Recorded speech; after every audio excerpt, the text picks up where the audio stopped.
5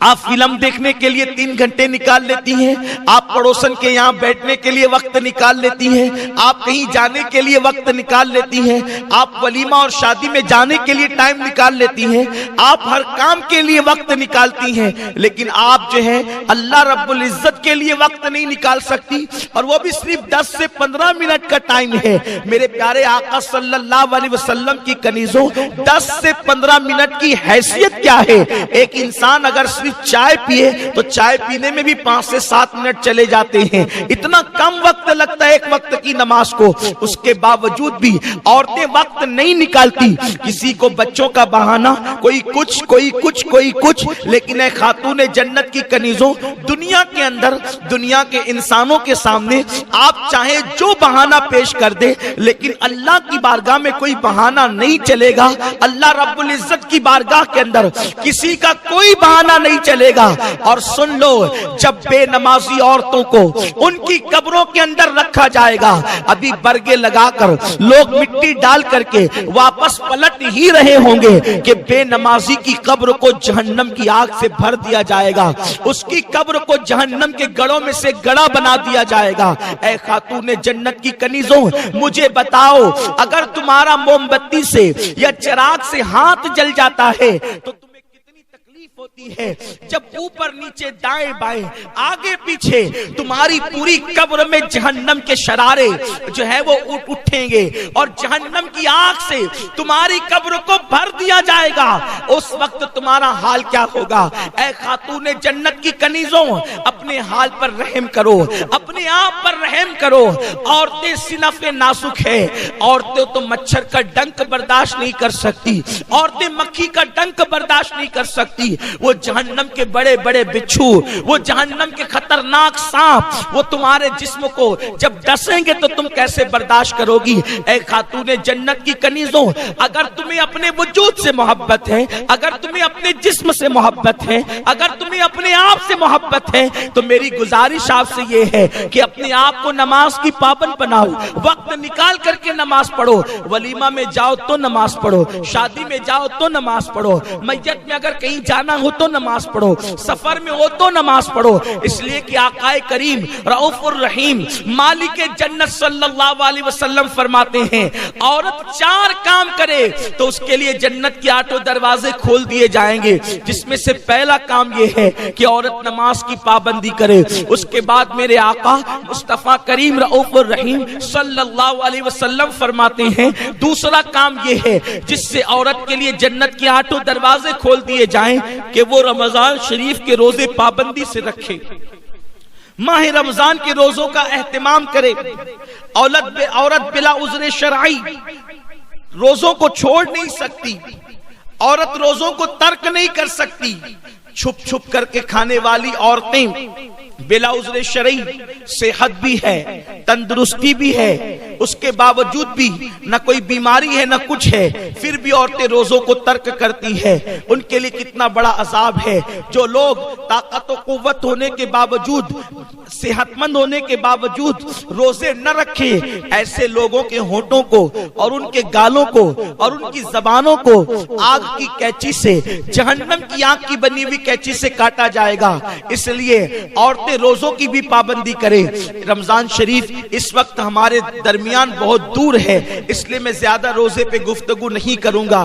اگر رمضان شریف قریب ہوگا انشاءاللہ تو ہماری مبلغات آپ کو روزے کی اہمیت ضرور بتائے گی۔ تیسری چیز جس کی بنیاد پر ایک عورت کے لیے جنت کے 8 دروازے کھول دیے جاتے ہیں، اللہ کے حبیب مصطفیٰ کریم رؤوف الرحیم صلی اللہ علیہ وآلہ وسلم ارشاد فرماتے ہیں، آقا کریم رؤوف الرحیم صلی اللہ علیہ وسلم ارشاد فرماتے ہیں کہ ایک عورت اگر یہ 4 کام کر لے تو اس کے لیے جنت کے 8 دروازے کھولیں گے۔ یہ چوتھے میں سے تیسرا کام ہے کہ عورت اگر اپنی پاک دامنی کی حفاظت کرے، عورت اپنی حیا کی حفاظت کرے تو اللہ رب العزت اس کے لیے جنت کے 8 دروازے کھول دے گا۔ پاک دامنی کا مطلب کیا ہے؟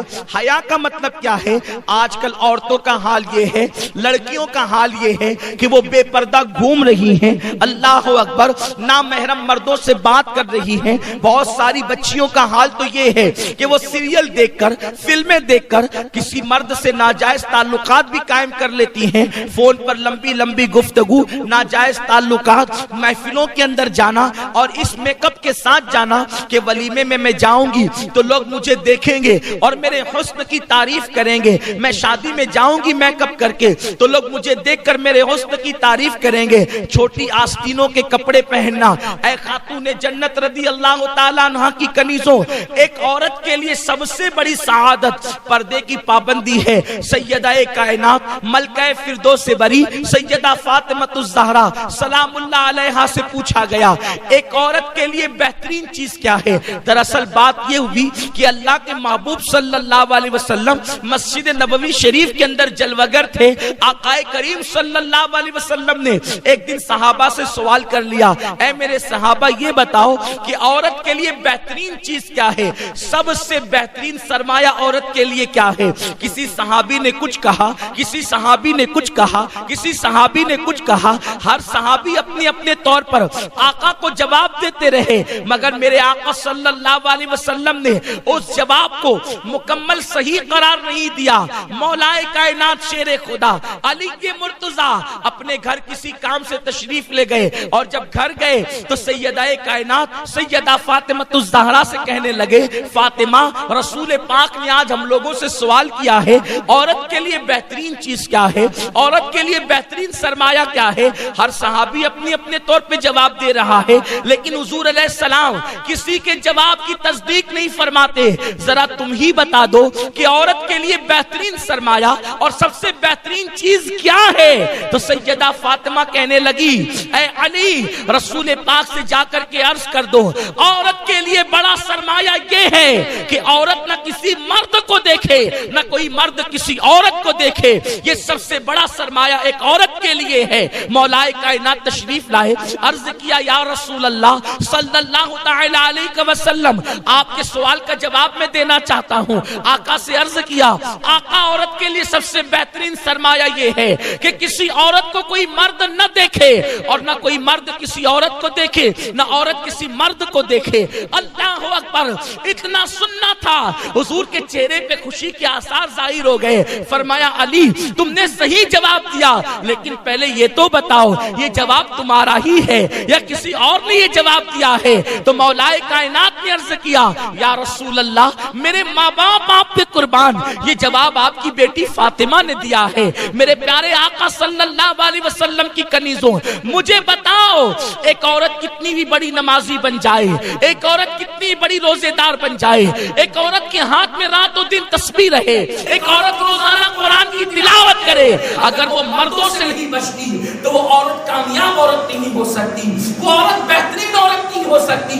میرے پیارے آقا علیہ السلام کی کنیزوں، ذرا اندازہ تو لگاؤ، یہ سیدہ فاطمہ کی غیرت بول رہی ہے، یہ سیدہ فاطمہ کی عفت بول رہی ہے، یہ سیدہ کا تقویٰ بول رہا ہے، یہ سیدہ کی پرہیزگاری بول رہی ہے، یہ سیدہ کی حرمت بول رہی ہے، یہ سیدہ کی آبرو بول رہی ہے، یہ سیدہ کے دل کے تار بول رہے ہیں کہ ایک عورت کو کوئی مرد نہ دیکھے اور عورت کسی مرد کا نہ دیکھے۔ سیدہ نے پہلے عمل کر کے بتایا، اس کے بعد ہی تو کہہ رہی ہے کہ مرد کا دیکھنا تو دور کی بات، سیدہ کائنات کے سر کے دوپٹے کو کبھی چاند و سورج نے بھی نہیں دیکھا۔